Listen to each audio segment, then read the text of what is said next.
Bandwidth for Changelog is provided by Fastly. Learn more at fastly.com. We move fast and fix things here at Changelog because of Rollbar. Check them out at rollbar.com. And we're hosted on Linode Cloud servers. Head to linode.com/changelog. This episode is brought to you by Rollbar. Rollbar is real-time error monitoring, alerting, and analytics that helps you resolve production errors in minutes. And I talked with Paul Bigger, the founder of Circle CI, a trusted customer of Rollbar, and Paul says they don't deploy a service without installing Rollbar first. It's that crucial to them. We operate at serious scale, and literally the first thing we do when we create a new service is we install Rollbar in it. Like we need to have that visibility, and without that visibility, it would be impossible to run at the scale we do, and certainly with the number of people that we have. Like we're a relatively small team operating a major service, and without the visibility that Rollbar gives us into our exceptions, it just wouldn't be possible. All right, if you want to follow in Paul's footsteps and start deploying with confidence today, head to rollbar.com/changelog. Once again, rollbar.com/changelog.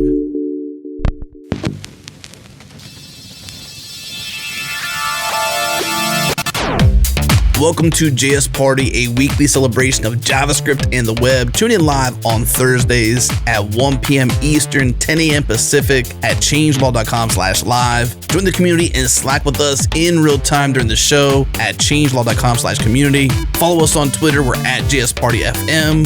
And now on to the show. Welcome to a new JS Party. Woo! We are here with Kahlil Lechelt. I've never said your last name. Did I pronounce that correctly? Yeah, you pronounced it the American way, in a correct way. Perfect. How do you say it? Perfection. Lechelt. Lechelt. Lechelt. Lechelt. Is that French or German? It's German. It is German. Mm-hmm. Awesome. So today we're talking about mentorship, and I invited Kahlil on because he's been my mentor at LogMeIn for the past nearly 2 years. We started on the same day this year, March 1st. So that's true.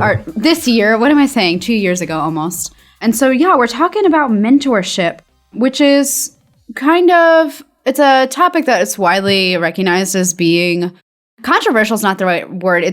Mentorship in the tech industry is kind of hard to find, and it seems like there's a shortage of good mentors and understanding what makes a good mentorship. And so I thought today we could just discuss mentorship in the tech industry. Let's do it. Yeah. So I guess let's just kick it off talking about like our experiences with mentorship. Have we had mentors in the past? If so, what types of mentorship relationships were they? And what are some of the things that we learned from those? I'm going to kick it off to you, Kahlil. So in the tech industry, I have not had any mentors, so to speak. The only mentors that I mean, not in like the traditional sense where you say, okay, this is a person that I can ask for advice. I kind of feel like that Paul Irish was my mentor without him knowing that he was. You're probably not the only one that feels like that. Yeah, totally. But what was so weird, I met him a few times. I always failed to mention that to him, but I always felt like whenever he made a video, like for instance, back in the day, I don't know when that was, like 2010 or 11 or something like that, he made one of these videos where he was talking about 10 things I learned from reading the jQuery code base. And whenever he made something like that, it was always something, at some point I was like, wow, the jQuery code base at that point really seemed so daunting to me. Like I would never think that I could understand anything that's in there. And he, in that video, really dissected it in a way that made it easy to understand certain things. And for me personally, it always leveled me up. So whenever he made something like that, it was always exactly at the right moment what I needed in order to level up in my understanding of JavaScript and JavaScript on the web and stuff like that. So for me, the best mentors in the tech world were really just online, people sharing things. Adi Osmani writing about frameworks or about patterns in design patterns in JavaScript and stuff like that. That's really mostly it for me so far. That's interesting because I think we forget that I like to call it like asynchronous mentorship or like non-symbiotic mentorship because it's purely one-sided, right? So you're not both getting something out of it. You forget that these are also mentorships. And like, I didn't realize this until someone brought it up. Like, oh, you realize you mentor people just by the content you produce. And I'm like, oh, like, I guess you're right. I never thought about that. Yeah, absolutely. And you also get something out of that, obviously, because, I mean, if you are the one sharing the content, because if it's good content, people level up through that, then, you know, you have a personal brand that gets built up by word of mouth, basically. So that's kind of what you're winning from that. Yeah, it's kind of a great style of leverage. I put the working title for this, and this episode is mentorship. And it's kind of a play on words, of course, but it's true insofar as, you know, you can be a great software developer, you can be great leading a team and managing an immediate team, but with some of this asynchronous style mentorship where you are teaching not just 3 or 5 or one person, you're teaching thousands. And I mean, think about the impact that Wes Boss has had through his teaching and instruction.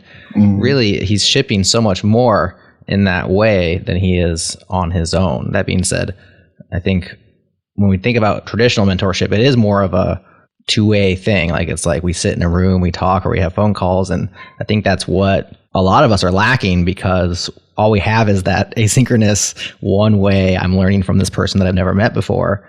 And that one-on-one mentorship is so powerful and so necessary in many cases.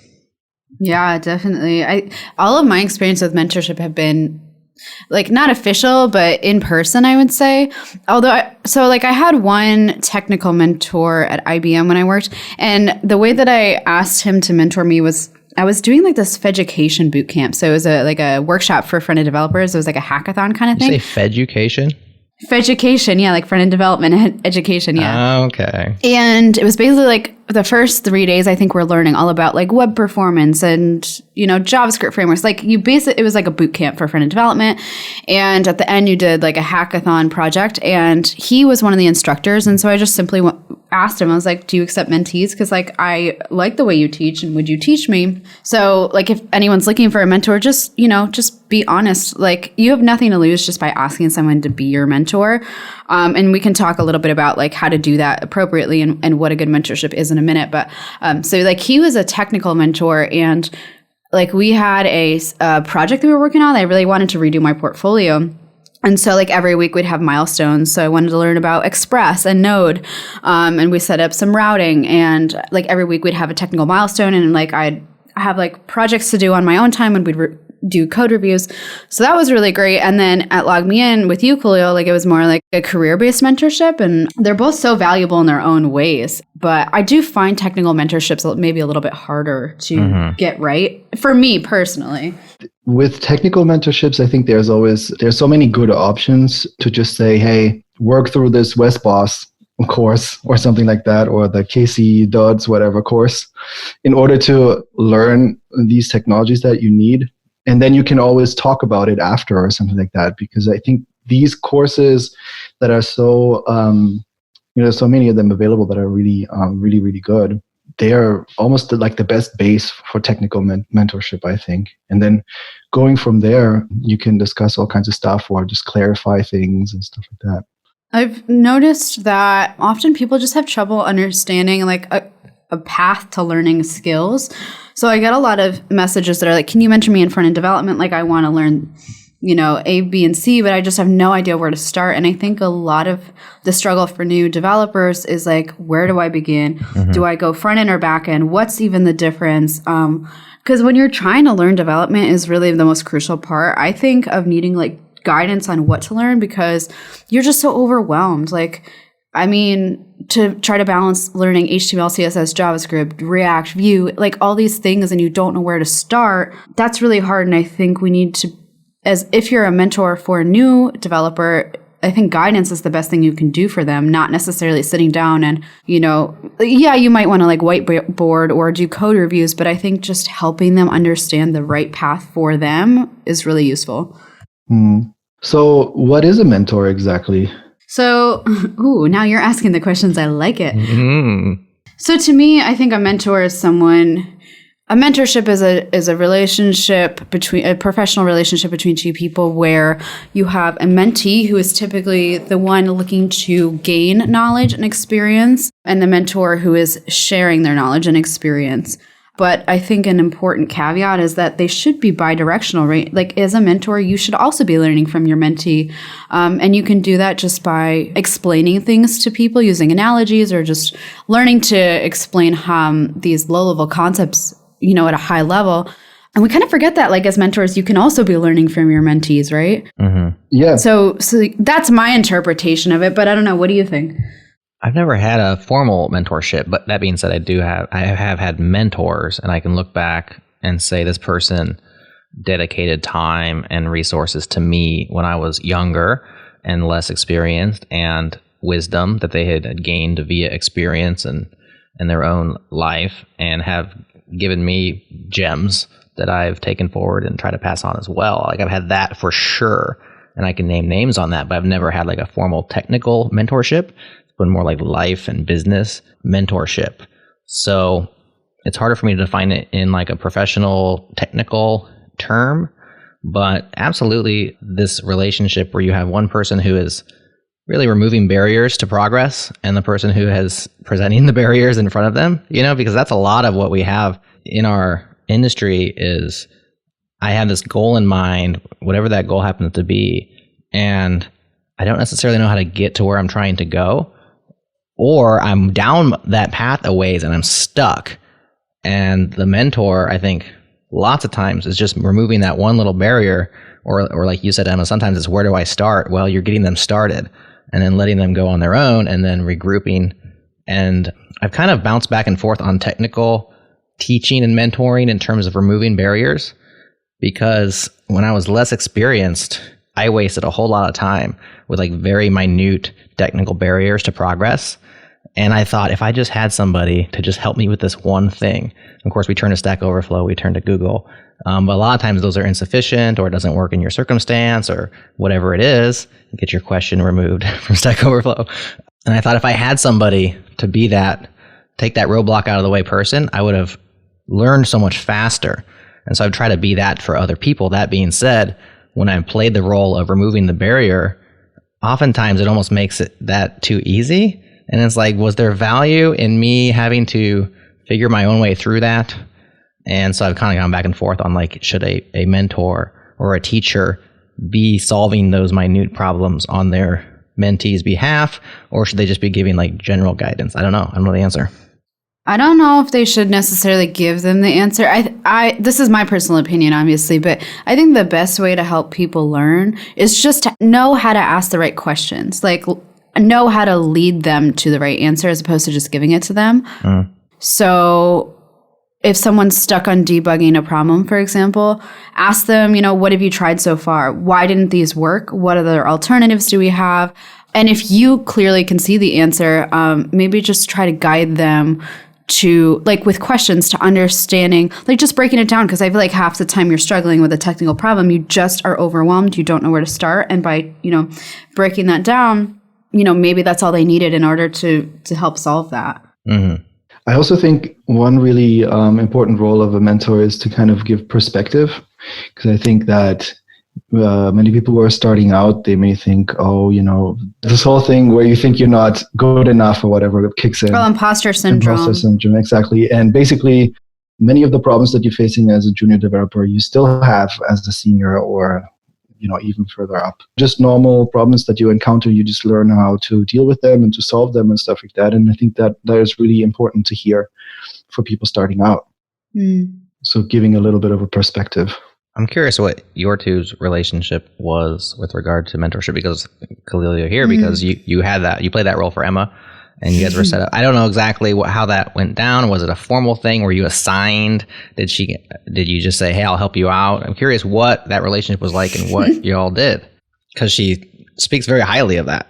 I feel like it started as coffee chats. Like we literally would just like either like go for lunch or just drink coffee together. Well, it was also too because we started on the same day, and I feel like we became friends quickly because we literally sat across from each other. But he is more senior than I am in development years, and I was also transitioning out of a design team at IBM and onto an engineering team. And so like getting back into that, I had a lot of questions. I didn't understand like continuous integration. I didn't understand all these legacy code bases. And so I think it started out, with some technical questions, but then we just started like becoming friends over coffee and lunch. And then I think over time, we tried to formalize this into a proper mentorship. but it's mostly just about career conversations, I think. And I think why I appreciate our chats together is because it's a safe space. I think that's really important in mentorship, is to have a safe space to talk candidly and to say things that are maybe politically incorrect, or maybe they're just the wrong way to think about things, and to be able to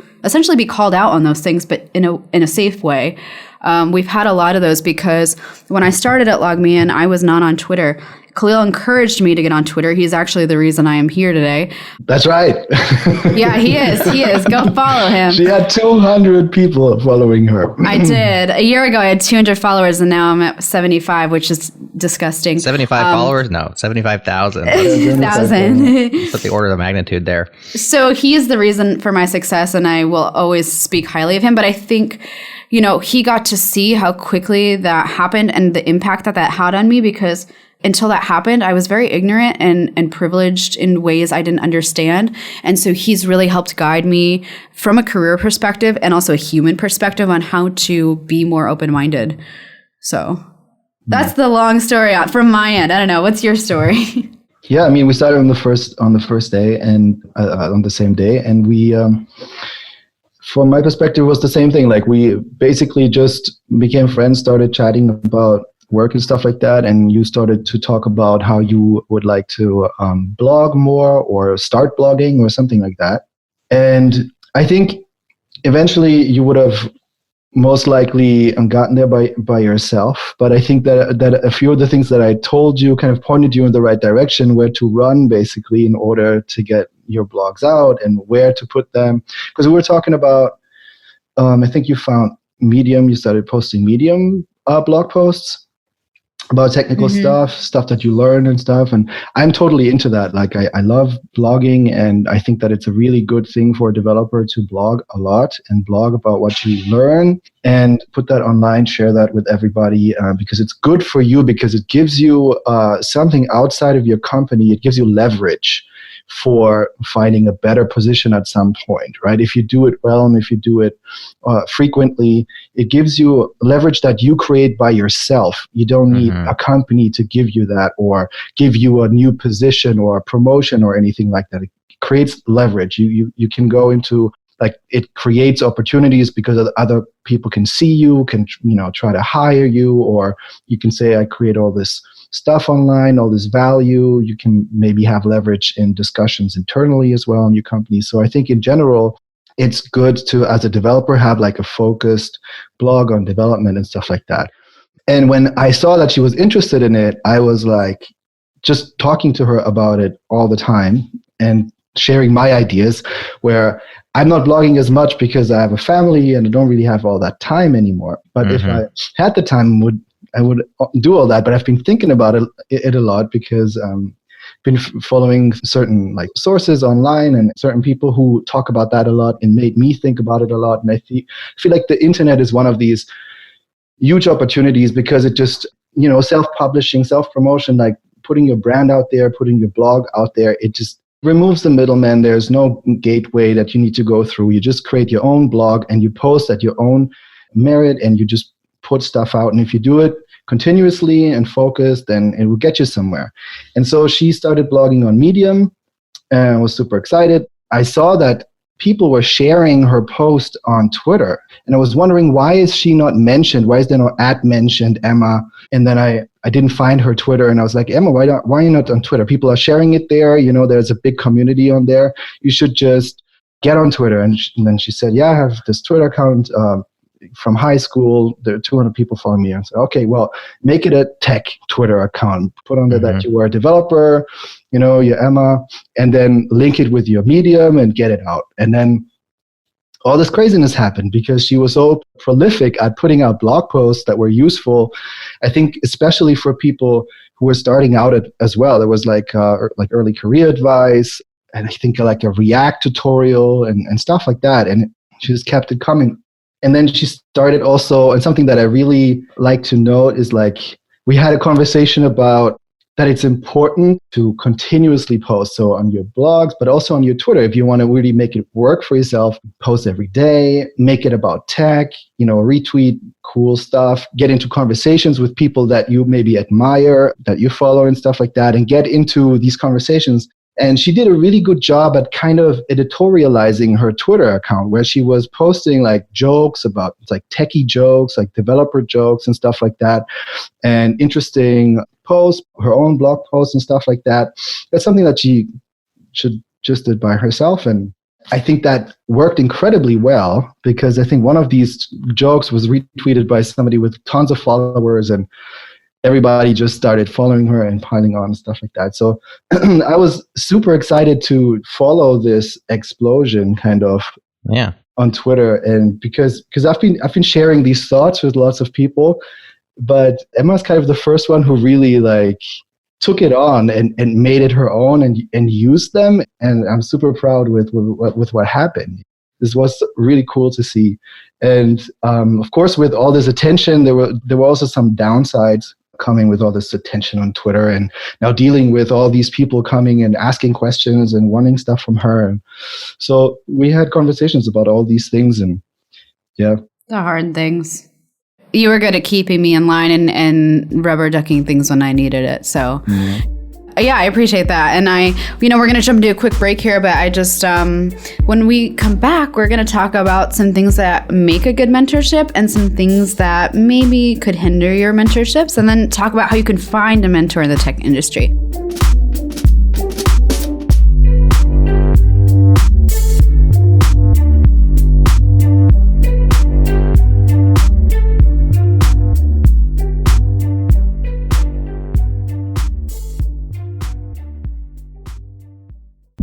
This episode is brought to you by DigitalOcean. DigitalOcean is the simplest cloud platform for developers and teams, with products like Droplets, Spaces, Kubernetes, load balancers, block storage, and pre-built one-click apps. You can deploy, manage, and scale cloud applications faster and more efficiently on DigitalOcean. Whether you're running one virtual machine or 10,000, DigitalOcean makes managing your infrastructure way too easy. Head to do.co/changelog. Again, do.co/changelog.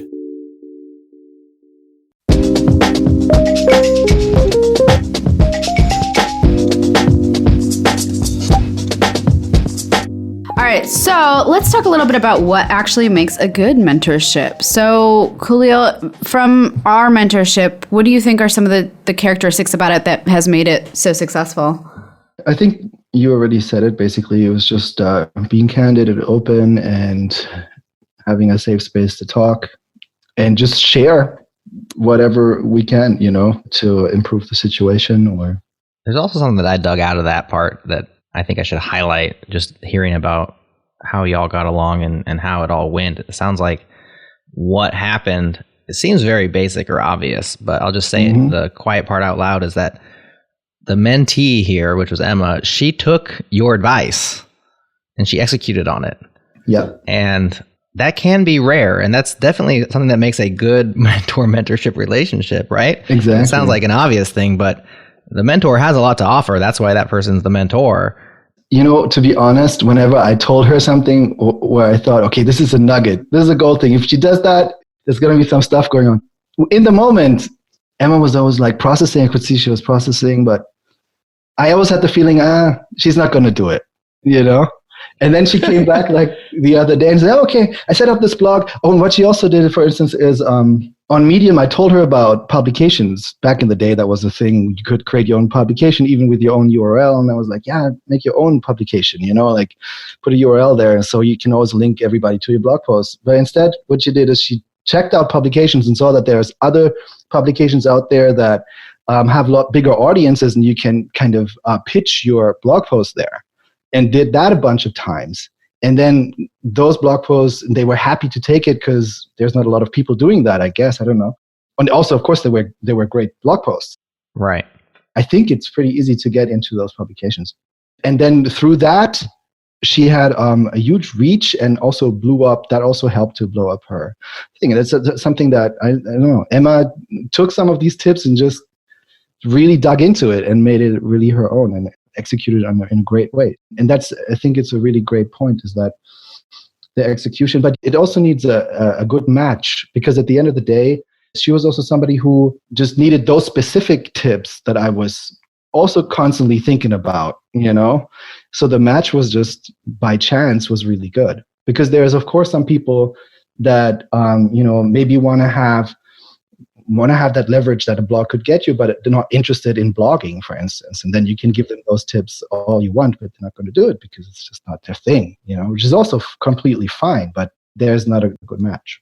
Yeah. And I think too, we forget that like if a mentorship is not benefiting you, it's okay to amicably part ways. Yeah. And I think there's like a stigma around like leaving a mentorship. And I find that most of the time you just like end up ghosting each other, which is not good. Mm-hmm. But there's no shame in both of you evaluating whether or not this is still beneficial, and when it's not, that's totally fine. But I do think as the mentee, you by default should be leveraging more of the work, right? Because the mentor is the one giving their time and their experience to you. And as a result, one of the things that I notice is when I receive mentorship requests, it's generally very open-ended. It's, will you be my mentor? And I don't think that's a great way to approach a mentorship. I think the best way is have clearly defined goals, have skills that you want to learn, find someone who is an expert in those areas, because when I get requests for technologies I don't know, it shows me that obviously I'm not going to be a good fit for this mentorship, right? So make sure you're asking the right person, but have those goals defined, because the best chance that you can possibly have is by saying, hey, I want to learn React and I want to learn Redux. Can you help guide me, or can you give me code reviews? If you're very specific about that, people are more likely to give you their time. Another thing that you pointed out, which I think is another maybe obvious thing, but worth stating, is that you guys had chemistry, and there was friendship, and there was mutual respect. And that just doesn't always happen. A lot of mentorships that are less formal, like I've had a mentorship, he was my boss. Like that's a very natural mentorship scenario. It's like, I didn't ask him, will you mentor me? It's like, he's my boss, and I was with him every day for years, and he taught me a bunch of stuff. And sometimes it's an older sibling, sometimes it's a friend, somebody more senior in the same industry. And these things happen naturally. I think when you're not in a circumstance where a mentorship happens organically or naturally, and you're like, hi, hand up, I need a mentor, because we don't all have that circumstance. You don't happen to be assigned with the right person in your first day of work. The chemistry does have to be a part of it. I think of a successful mentorship, that mutual respect, the mentee being willing to listen and apply what the mentor says, test it out. Maybe not everything they say is correct, but you're at least giving them enough respect that you're going to try their ideas. And in the case of Emma and Kahlil, like Emma took Kahlil's idea and she tried it, and then she extended it and took it even further than maybe he thought. And that's a beautiful thing. But it's a lot like a matchmaking scenario with a friendship or with a romantic scenario, where it's like not every combination works. And like you said, Emma, if it's not working, you have to be able to say that. Otherwise, you're just forcing something that's never going to make sense. So here's also something that I learned from the relationship with Emma, is that there is actually something like formal mentorships. That's something that I've never thought about. Like I said, like for me, mentorships was mostly accidental stuff that I read on the internet or videos I saw and stuff like that. Because that's also only possible because for web development, there's just an abundance of that, right? But for me now, thinking about leveling up in my career, I'm also actually the first time in my life really thinking about, maybe I should figure out if there is, a mentor for leveling up from where I am right now. And I think that's a really cool thing, just to realize that there's that option, I never really did that before. Same here. It was always circumstantial, like to actually think. I never once thought what I need right now is a mentor until recently. And I hear it in other industries as well. Mm-hmm. I dabble in learning about real estate, just interests me. And like a lot of the advice that people get is like, get a mentor. And it's like, right. Yeah, that makes total sense. Like so even just like people transitioning from one career to the other, it's not like a older, younger mentorship that I'm used to, where it's like a life mentor. It's more like, maybe we're peers. Maybe I'm older than the person who's mentoring me. But like a formal, this is a mentorship. It's for this purpose. Here's what we're hoping to get out of it. I mean, I never thought about it in that context either. So that's interesting. It's nice when you formalize it too on the mentor side of things. They have something to add to LinkedIn. They have something to put on their resume. Like it's also beneficial for them. And especially at a lot of companies to level up, you do need to have a formal mentorship. At IBM, it was part of the actual promotion process. You had to meet specific like guidelines to get promotion or be considered. And, that was one of them. So there are definite benefits to actually being a mentor. And I guess I want to ask, like, how can someone go find a mentor? Because it was really easy for us at work because we started on the same day and that was wonderful. What happens when you work remotely? Or maybe like, your job doesn't help you find a mentor? Like, where can you go? It's a good question. I think that one really good thing that people often forget is meetups. It's like if you want to level up as a programmer, just go, find meetups within the space that you want to level up in, and then meet other people that are interested in it and are passionate about it and talk to them. And you could also, maybe find somebody who can mentor you, of course, but definitely just connecting locally with the people that have the same interests. Because we're doing Karlsruhe JS here, so the city Karlsruhe is where we work, and the JavaScript community meets up at Karlsruhe JS. And there was this really cool thing that happened. I think mentorship, when I think about it, often has to do with the right advice at the right moment in time, and it doesn't have to be formal or anything, but if you can just support somebody, if you feel like, hey, this person now needs to hear this, just go and tell them that. Because there was a really nice thing happening where this guy, he immigrated from China, and he's studying currently computer science in Karlsruhe, and he sent us an email. He wanted to talk about a React framework to make command line interfaces with React and stuff. And he sent this crazy outline in his mail. And we're like, oof, of course you can talk about this. Like we never get these kind of abstracts sent in. Like it was really cool. So he gave his talk, and he said that was his first talk ever in life, ever. And he totally killed it. Like, he's from China. Like he speaks English really, really well. And just his presentation skills, storytelling skills and stuff like that I was so impressed. And I was like, this is your first talk? That's amazing. You really have to go take this talk and present that somewhere at a big conference, or just send it into some conferences and stuff like that. And everybody, at the meetup was also like cheering him up and stuff like that. And we saying, hey, you really got to do this. This is really cool. And he just sent me an email a few days ago, and he was saying that he sent it for React Day Berlin or something like that, and he forgot about it, and then he got it, he got a response back, and he's going to talk there and stuff like that, and he's like so super happy about it, and that he got the chance to talk at Karlsruhe JS and stuff like that. Those are like so, moments that are so nice, and I think meetups is a really great place for stuff. That's another good thing is like if someone is helping you, if you have a mentor that is helping you in some way, like give them appreciation. Because I received a similar email. Yeah, I think it was customized to me because it had some additional, things about what I was doing in particular. But if someone is giving you something, whether it's time or like you're learning from them, like tell them, like you have nothing to lose, and it makes people feel so good. So yeah, I'm going to do like a shameless plug, not because I want to promote my thing, but because I think this is going to be helpful for people if you do work remotely or if you cannot find a mentor.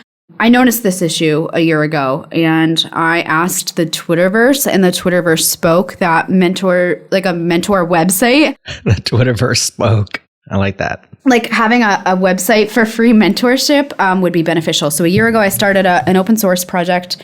It has exceeded my expectations, and I've heard so many wonderful things. It is free, which is the best part. So if you are looking for a technical mentor, it's called Coding Coach. You can go find a mentor at mentors.codingcoach.io. Everything is free, so you can search for the technology you want or the person you want or what country they're in, depending upon if you want like a video call mentorship or an email mentorship. And you just essentially create an account, you apply, which is basically just contact them. And that's one of the easiest ways to find a mentor. We have, I think, 512 mentors who give their time for free now, which is amazing. And we have over 3,000 people in our Slack organization. So if you get stuck on like a technical question, like just jump on our Slack channel and ask, and someone will help.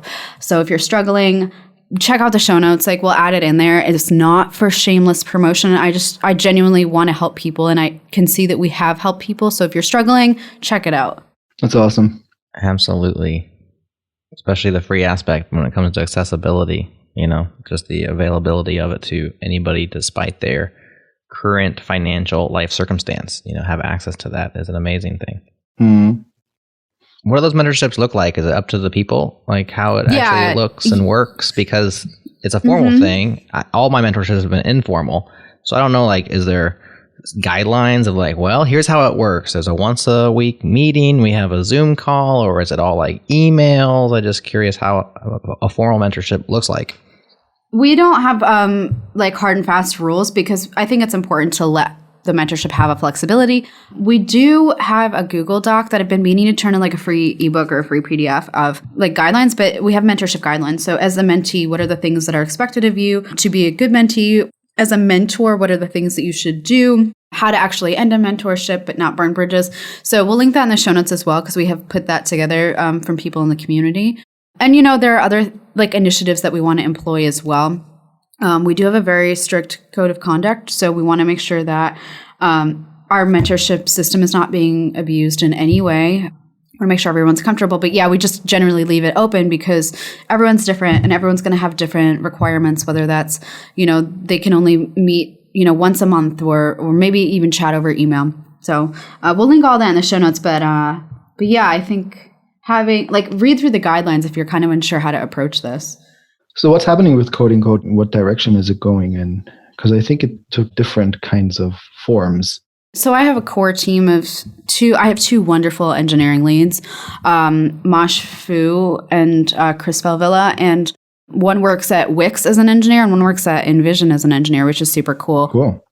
And they have been I could not be here without them. I've given them a lot of leeway, and they're taking it and they set up an entire database. Originally, it was just like open source on GitHub with no backend. So it was just all about like package JSONs and opening pull requests, and like they made a cool CLI tool, but they're kind of running the entire repo. They've, spearheaded getting the database hooked up. So now that we have a database, we can actually create accounts. And I think the next step is actually doing this mentorship matchmaking. Like I always joked about like Tinder for mentorships, like tell me what you're looking for and we'll find you someone that matches this criteria. And that's going to be, I think the next step is like, all right, I know I want a female engineer. I know I want someone in, the German time zone, and I want to learn Ruby and be able to input those 3 parameters and have it give me like a perfect mentor that'd be the next step, I think.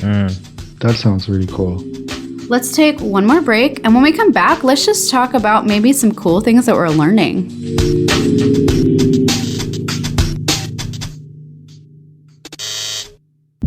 How often do you think about internal tooling? I'm talking about the back office apps, the tool the customer service team uses to access your databases, the S3 uploader you built last year for the marketing team, that quick Firebase admin panel that lets you monitor key KPIs, and maybe even the tool that your data science team had together so they can provide custom ad spend insights. Literally every line of business relies upon internal tooling, but if I'm being honest, I don't know many engineers out there who enjoy building internal tools, let alone getting them excited about maintaining or even supporting them. And this is where Retool comes in. Companies like DoorDash, Brex, Plaid, and even Amazon, they use Retool to build internal tooling super fast. The idea is that almost all internal tools look the same. They're made of tables, drop-downs, buttons, text inputs, and Retool gives you a point, click, drag and drop interface that makes it super simple to build these types of interfaces in hours, not days. Retool connects to any database or API, for example, to pull data from Postgres. Just write a SQL query and drag and drop a table onto the canvas. And if you want to search across those fields, add a search input bar and update your query, save it, share it. It's too easy. Retool is built by engineers, explicitly for engineers. And for those concerned about data security, Retool can even be set up on-premise in about 15 minutes using Docker, Kubernetes, or Heroku. Learn more and try it free at retool.com/changelog. Again, retool.com/changelog.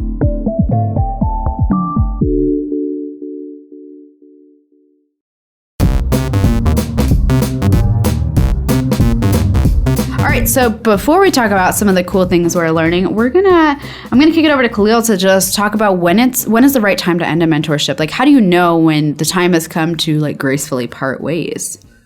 Before I started working in tech, like having a real job, I was doing music, was touring and recording stuff. That was my main job. And how I got into this was that I was doing it on the side during high school or university. And I made a demo CD and sent it to the labels that I knew that were releasing that music in Germany. And I was trying to back then I said I want a mentor, because I want a mentor to help me, figure out the music business thing and all that stuff. And I was really convinced that I need, without a mentor, I will not get anywhere. So that was super important to me at that time. I was 22 or something like that. And I sent off that demo CD, and we had CDs back then still. And and what are those? Yeah, exactly. And so the only label that responded back positively was the label that I was most excited about, because it was the label in Germany that was doing, the genre was dancehall music. It's a Jamaican thing. And they were the first ones that really worked with the coolest dancehall artists from Jamaica. They had their own kind of web magazine outlet where they had interviews with those people. And back then it was the first place where you could, if you were a fan, it was the first place in Germany where you could really read about that. So that was my thing. I was completely super excited about that. Positive response. I went there and I was able to record in the studio there. And the guy who ran that place, he became my manager, my producer, my mentor for that thing. And I did it for 4 years, and we did a lot of cool stuff. We did some, recorded some stuff, released a lot of music, and we toured a lot in Europe and stuff like that. But it ended up not being a really good, it just business-wise, it didn't pan out.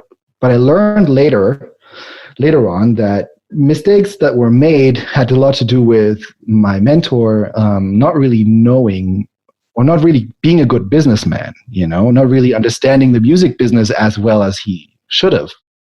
I was kind of blinded by, oh my God, it's that label, and they do all this. I was kind of blinded by that. And I blindly believed everything. Looking back, there were a lot of kind of red flags, on the back of my head that were going up every now and then.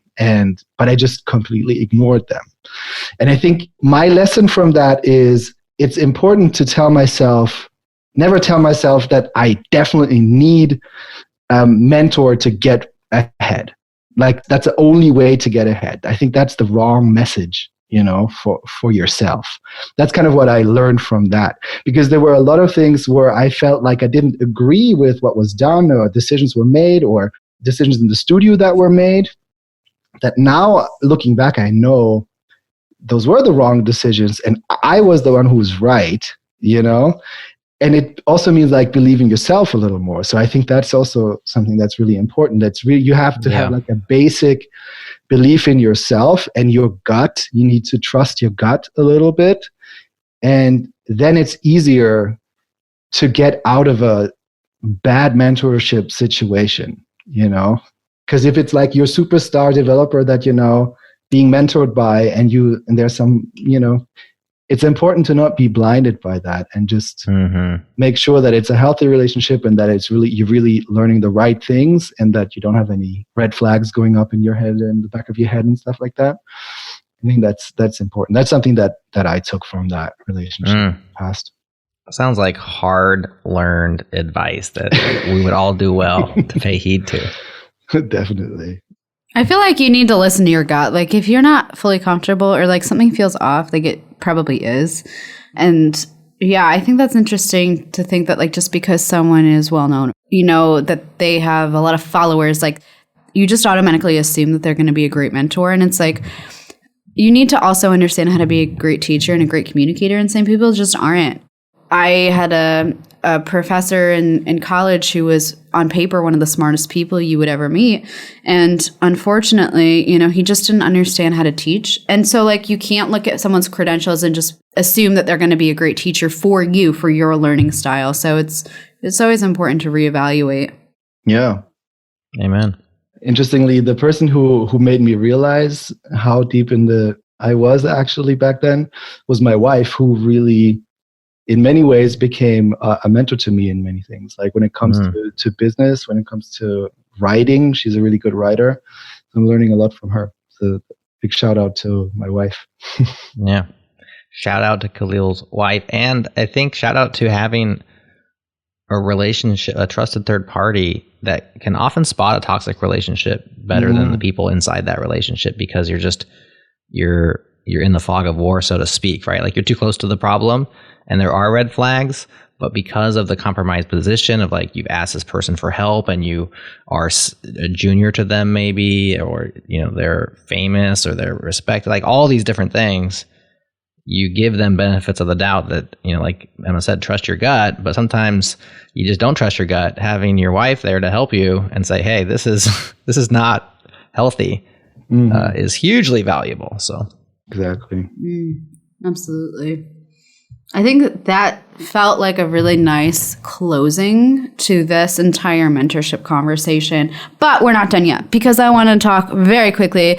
Give us like a 2-minute spiel on something cool you've been learning. So Kahlil, what's something cool you've been learning?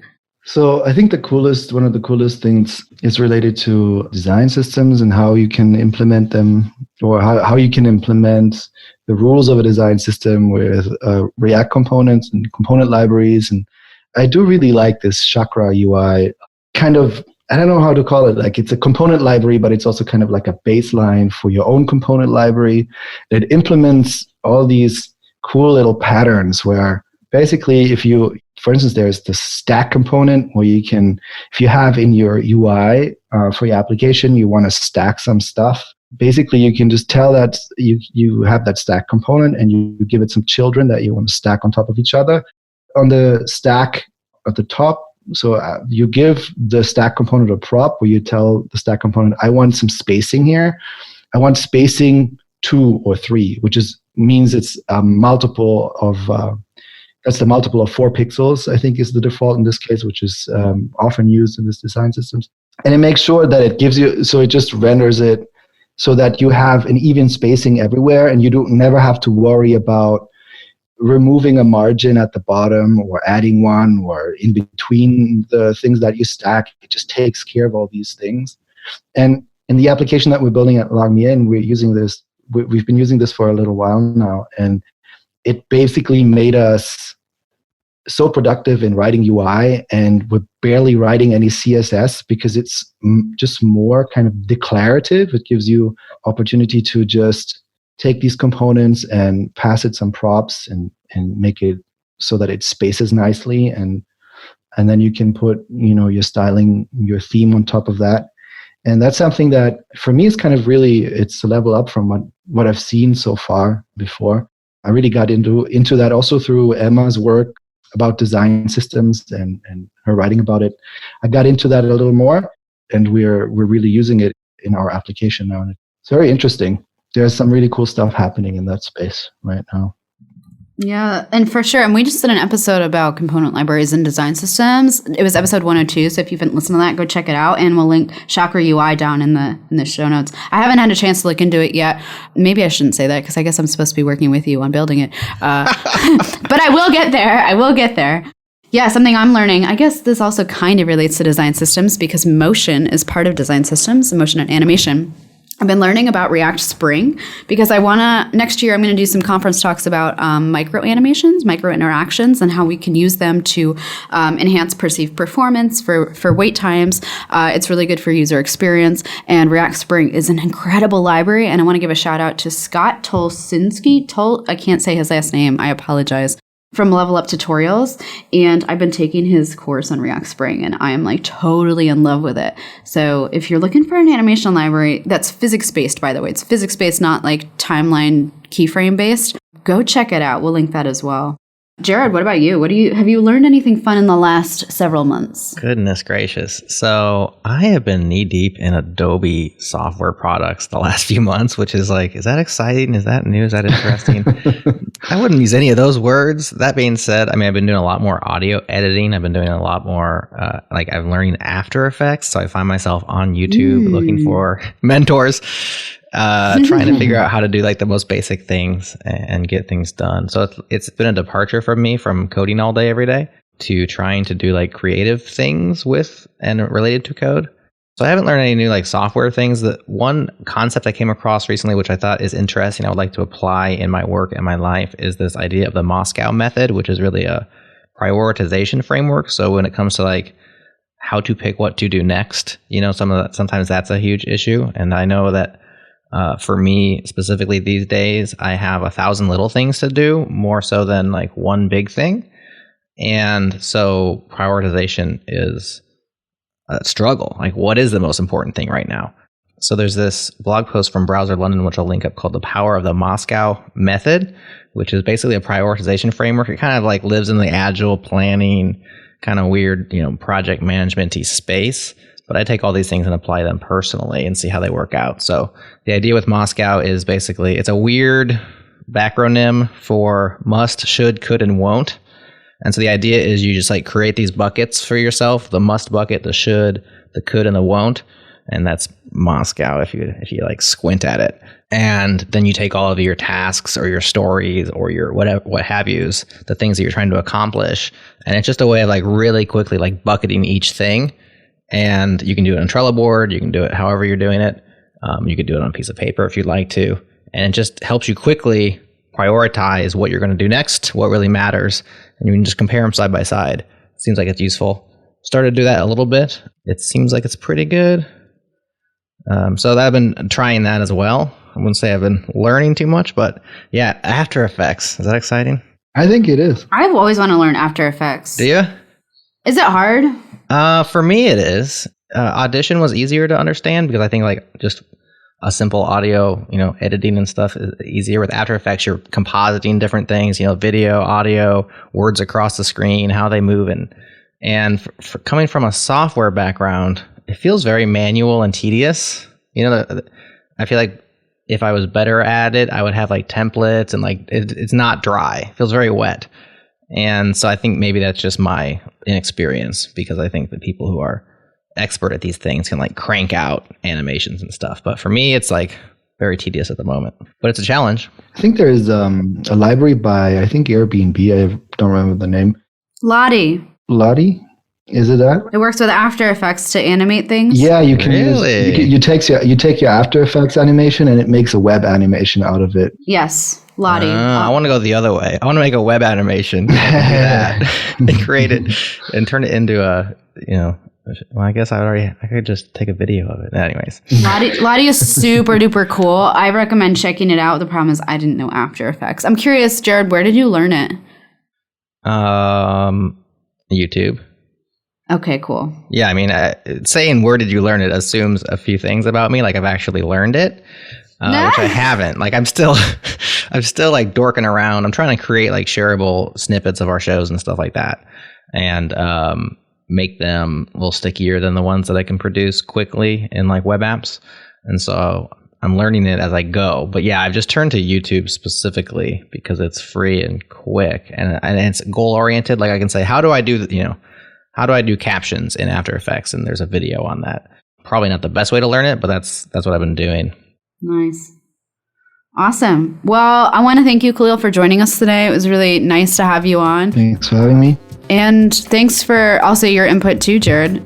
Yeah, let me say something real nice about Kahlil for a moment. So I have declared Twitter bankruptcy. Therefore, I no longer follow him. I don't follow anybody because reasons.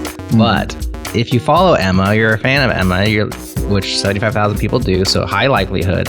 Kahlil tweets. Follow Kahlil tweets. He's got great tweets. Always funny, uplifting, uncovers weird stuff, complains sometimes in humorous ways. So he was one of my favorite follows back when I followed people. Awesome, thanks. And so, go back to the OG. Emma is here because of Kahlil. Follow Kahlil tweets. Come on. Thanks, man. All thank you for tuning in to JS Party this week. Tune in live on Thursdays at 1 p.m. U.S. Eastern at changelog.com/live. Join the community and Slack with us in real time during the shows. Head to changelog.com/community. And do us a favor, share this show with a friend, rate us on Apple Podcast, go into Overcast and favorite it. And thank you to Fastly, our bandwidth partner. Head to fastly.com to learn more. And we move fast and fix things around here at Changelog because of Rollbar. Check them out at rollbar.com. We're hosted on Linode Cloud servers. Head to linode.com/changelog. Check them out and support this show. Our music is produced by Breakmaster Cylinder. And you can find more shows just like this at changelog.com. Thanks for tuning in. We'll see you next week.